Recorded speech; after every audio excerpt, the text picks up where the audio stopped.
nung naghamunan kami ni Duterte ng duelo, abay marami nagsasabing para kayo si Lacson, hindi umatras sa duelo. Ngayon, sa akin pong pagmamasid, nakita ko na merong isang personahe na lumalaban. Ay, opo, nakita ko nga po kayo na nag-guest sa radio station radio program ni Mang Ratamundo. Yun po ba? Hindi ako nagkulang ng pag-reach out sa kanya upang sabihin, tama yung ginagawa mo at kung may tutulong ako, tutulong ako. Yan po dahilan kung bakit nagkaroon kami ng pagkakakilala at pagpapalitan ng puro-puro hinggil po kung paano mapapatino ang Maynila. Magandang gabi po sa inyo, Kawaki. Kamusta po kayo? Kumusta po kayo? Nasa fighting mood po, marate. Fighting mood. So, ano po yung bumubuhay sa damdamin natin? Bakit lagi po kayo nasa fighting mood palagi? Tuloy-tuloy ang paglurak ng ating pong bansa at ating mga siyudad, kalunsuran. At ang ating pong batas ay parati pong natatampalasan. At tungkulin po natin mga Pilipino, ika nga ay eternal vigilance is the price of liberty. Tungkulin natin ay pagtanggol ito. Sige. Kumusta naman po yung kalagayan ng Maynila ngayon? Ngayon ay nalalapit na ang kampanyahan. Alam po ninyo, yung aking paninindigan sa nasyonal ay hindi maiwalay sa aking pagkatao. Therefore, dito po sa Maynila, kapagkat ako po ay Manila boy din, yung po ko lumaki sa Quiapo, Oo nga. abay nakikita ko yung pong kalagayan ay para pong talamak na masyado at kinakailangan ng tinig, hindi lamang ng mga Manileño, kundi lahat ng naniniwala ng batas ay dapat hindi tinatampalasan. Sabi ni Bishop Martin Luther King ng Amerika, pagka merong nangyayaring katiwalian, kasalanan sa iyong kapaligiran, at ikaw ay hindi nagpro-protesta, hindi kumikibo, ay para mong binibigyan ng bendisyon, para mong sinasabing tama ito sa kadahilanan ng iyong pananahimik. Kaya tungkulin ng kung sinong leader o nagmamahal sa Maynila na tumayo at gumawa ng hakbangin. Ang isa sa mga hakbangin yan ay political, meron mga revolutionary, meron naman yung protesta lamang. Opo. Alam po ninyo masyadong vital ang Manila. Nung panahon po nila Villegas, nung Mayor Villegas nung araw, ang kanyang battle cry, where Manila goes, the nation follows. Ibig sabihin, hindi lamang lokal ang naapektuhan, kundi national din. Opo. Pag naging mapapatino ang Maynila, ang katumbas po niyan ay kasimbigat ng Malacanang. Opo. Yung pagmamanis niyan, sapagkat Manila is the most populated environment in the whole country. Kung 120,586,483 Filipinos, yung pong percentage niyan, hindi bababa sa 17% nasa Maynila. Opo. Kaya importante po Manila. At dahil po dyan, dahil sa ito ay napaka-importante kung sino-sino mga personahe na popular na nagtatangkang makontrol at makapasok sa Maynila. Yung isa na nga po yung aking pong dating kumpare, si Erap Estrada. Ng kanyang kapital ay yung kanyang popularidad. At sabi nga, pag kami nakakainuman, yung pagkapogi niya raw. Sabi ko, ako pogi rin pero hindi ako magiging mayor ng Manila. So, Bilang isang Manileño po ng mahabang panahon, ano po yung observation nyo yung mga nakarang panahon ng Maynila? yung mga pamumuno nung nakaraan. Nung ako po'y nag-aaral ng journalism sa FEU, sa Manila rin yan, ay nagkaroon ako ng pagkakataon na makilala ko si Mayor Arsenio Lacson. Ako po'y estudyante pa lamang noon. At hinangaan ko siya sa kanyang pagiging commentator, sa kanyang pagiging mayor, at sa kanyang pagiging fighter. Yun po ang ating pong paninindigan. Yun nga po yung napalitaan ko rin po ng Kawaldi, yung paghamon ng duelo sa ating nakarapang presidente. Talagang lalo po ako sumaludo sa inyo. Evil design. Nakita ko evil design and evil fulfillment nangyari sa Maynila. Opo. Yan ang nagbibigay proteksyon niyan ay si Duterte. Hindi po ako magtataka na si Isko at saka si Duterte ay magkaalyado. Katunayan, kahit tumakbo si Isko Moreno ay upang magkaroon ng dahilan ng pagkakalampaso ni Leni Robredo. Sapagkat sasabi nila, itong mga oposisyon naghati-hati. Opo. Hinati-hati nila. Kami solo lang. Ang aking puntingin dyan ay treachery. At pag yan po ay hambing natin sa isang taong nagbebenta ng mga historical assets ng Manila, ang kategorya po niyan sa akin ay treason, treachery. At saka it is an attack against the valued relics of Manila as a prime city of the country. So sa dako naman po nila kuna. Di ba magkaano po, siya ang vice mayor dati.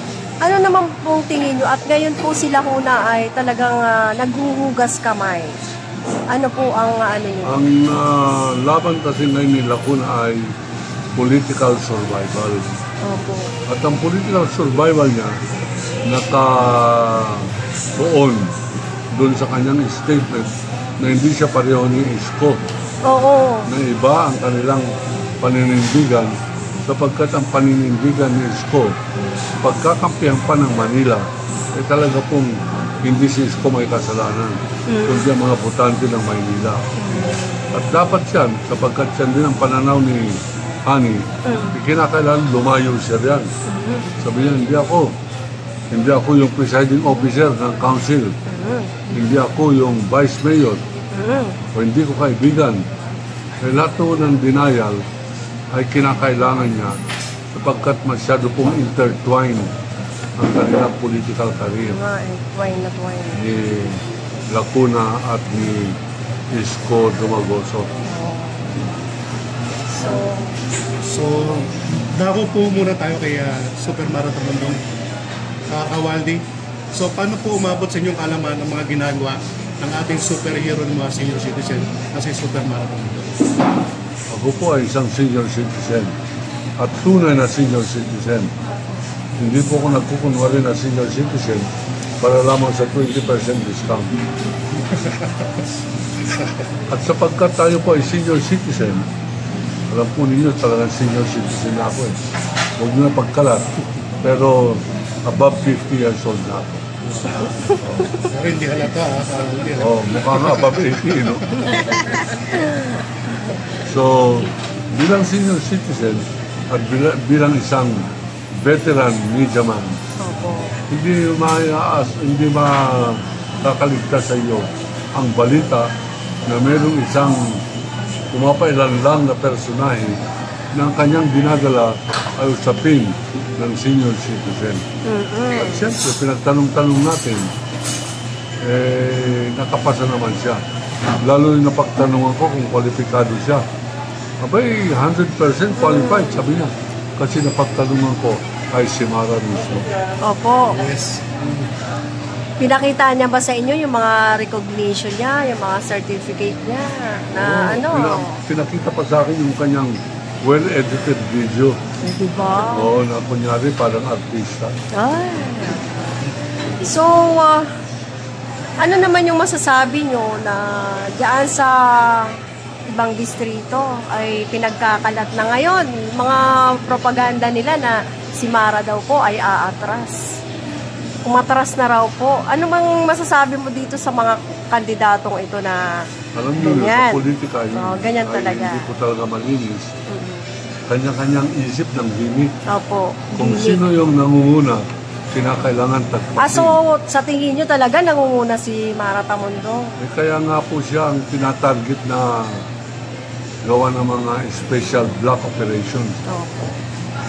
Sapagkat siyang pagpapakalat na siya yung matras, isang block operation yan na desperado yung kalaban. Yan ang senyales na yan ay desperate moves ng kalaban. Desperate moves.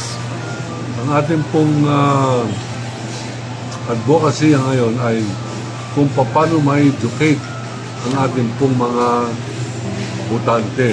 Opo. Na huwag sila nagpapabiktima sa mga kanyang block operation, huwag nagpapabiktima dyan sa mga false survey, Opo. huwag magpapabiktima doon po sa mga malalakihang grupo na nagbibenta ng pabor sa kandidato. Kinakailangan po ay sa bawat isang bumoboto, iisipin niya yung kanyang pagkatao, isipin niya ang kanyang pamilya, isipin niya ang kanyang kinabukasan, at kung ano mangyayari sa daigdig na kanyang pinagagalawan. So, possible po ba, sir, na, di ba may kaso na nga na nakabinbin sa ombudsman? Possible po ba na before election ay mag-ano to? Round for Oo. disqualification po ba? Hindi yung para bang mabubuksan ito or imumulat talaga sa mga tao. Mga magbubumba yung kasong ito. Hindi ko sabihin yung mag-ano Po ay, siya. sabi ko nga kanina, Mahahalungkat ba talaga to? sinabi ko nga sa inyo kanina, ako ay veteran journalist. Opo. At sa akin pong karanasan, kahit na siya'y may kasalanan, kahit na siya'y may disqualify, pag hindi siya na-disqualify, kung matagal pa yung Election. halalan, pag malapit na, pumunta na academic na yan. Sabi nila nakaprint yung pangalan niya. Oo, nakaprint na. So, kahit umatras siya, susulat na rin ang pangalan niya. Papabayaan na lang nila. Ang philosophy naman ng taong apektado, pag nanalo siya at all cost, Opo. mahuhugasan yung kanyang pagkakasala na naging sanhi ng kanyang disqualification.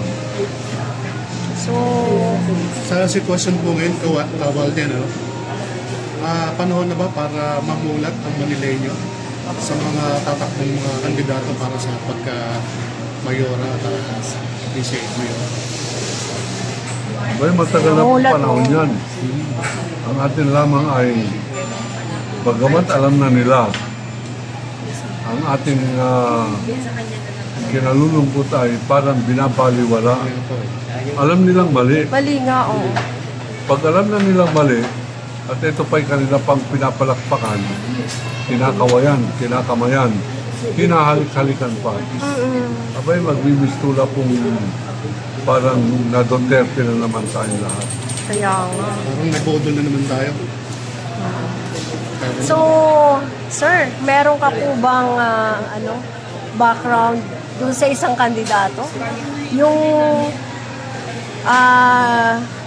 party list representative. Meron ka po ba doon alam kay Sam Versosa? Yung pong kumakandidato rin. Oo. Wala masyado, pero ang balita ko, ang papaganahin niya ay pera. Ay, okay. Pag ganyan po ang kandidato at ang papaganahin ay pera, ibig sabihin, yun lang kanyang kwalifikasyon at handa niyang pagtakpan ang kanyang mga deficiencies sa pamamagitan po ng pag-insulto sa mga botante na sila ay bibilhin. Opo. Okay. So, So, yan. bilang isang Manileño, paano po natin i-endorso ang ating hinahangaan na isang senior citizen advocate na si Superman? Abay, bawat isa po na naniniwala sa kanyang mga prinsipyo at mga advokasya, abay, magmistura siyang leader sa kanyang kapitbahayan. Kung bawat isa na naniniwala sa senior citizen, halimbawa, ang senior citizen, merong agad pinakamaliit 3 botante. Opo. Kanyang anak, mag-asawa, isang anak niya lang, mag-asawa. Sabihin natin, isa rin ang anak ng mag-asawa, apo niya. 3 na yan. 3 na yan. Pang-4 na siya. Kung bawat isang senior citizen ay gagawa ng ganyang habilin Opo. sa kanilang anak at kanilang apo, abay, landslide po ang dating ng mara sa mundo. Ayun. So, maraming salamat. Mensahe na lamang po.